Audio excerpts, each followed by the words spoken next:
राधिका अपनी दो बहनें और माता पिता के साथ एक छोटे से शहर में रहती थी। राधिका के पिता संजय इंजीनियर थे। उनके घर में किसी भी चीज़ की परेशानी नहीं थी। उनकी कमाई अच्छी थी, इसलिए वह अपनी तीनों बेटियों का पालन पोषण बहुत अच्छे से करते थे।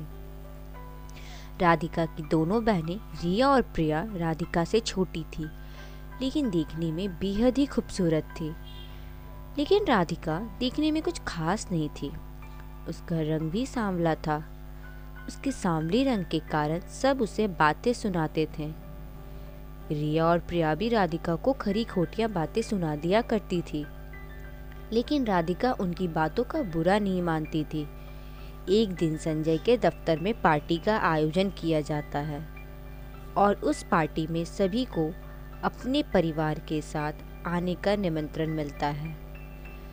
संजय अगले दिन अपनी पत्नी और तीनों बेटियों के साथ पार्टी में जाता है।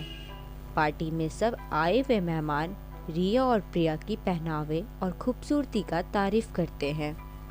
वहीं राधिका की तरफ कोई ध्यान भी नहीं देता, क्योंकि उसकी ड्रेसिंग सेंस, पहनावे का तरीका अपनी दोनों बहनों से काफ़ी अलग था, क्योंकि वह सूट पहन के आई थी और रिया प्रिया मॉडर्न ड्रेस में आई थी। इसलिए वह दोनों की ओर सभी लोग आकर्षित हो रहे थे।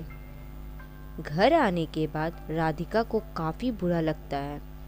वह अकेले अपने कमरे में बैठकर रोने लगती है और भगवान को कोसती है कि वह उसे ऐसा क्यों बनाए। कुछ समय बीतने के बाद राधिका की शादी की उम्र हो जाती है।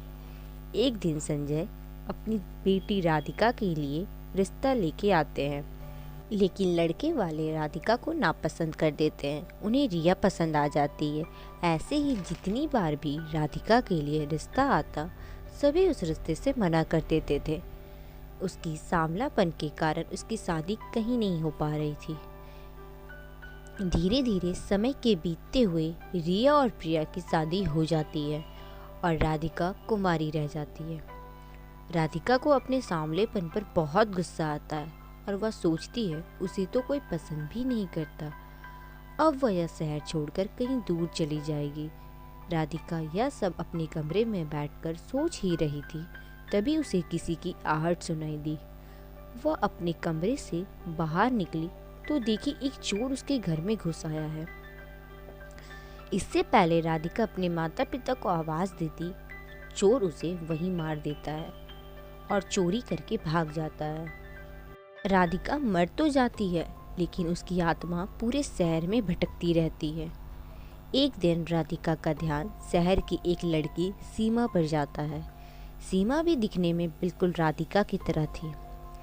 राधिका सीमा को रोते देख उसके सामने आ जाती है और उससे पूछती है कि क्यों रो रही हो।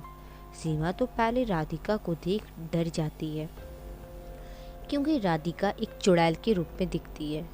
राधिका अपनी आप बीती सारी बातें सीमा को बताती है। तब सीमा उसे रोने का वजह बताती है। वह बोलती है कि उसकी सांवलापन से उससे कोई भी शादी नहीं करना चाहता। राधिका को सुनकर गुस्सा तो बहुत आता है, लेकिन वह सीमा से कहती है, तुम चिंता मत करो, तुम्हारी शादी होगी। और वह यह बोलते साथ वहाँ से गायब हो जाती है। सीमा का जिसके साथ शादी होने वाला था, वह उसे सबक सिखाने उसके घर जा पहुंचती है और उस अंधेरी रात में पहले तो उसे डराती है। वो इतना डर जाता है कि उसे डर के वजह से पसीने छूटने लगता है और इधर उधर देखते हुए अपनी गलती के बारे में पूछता है कि मैं ऐसा क्या किया हूँ। राधिका चुड़ैल के रूप में उसके सामने आकर उसे उसकी गलती बताती है।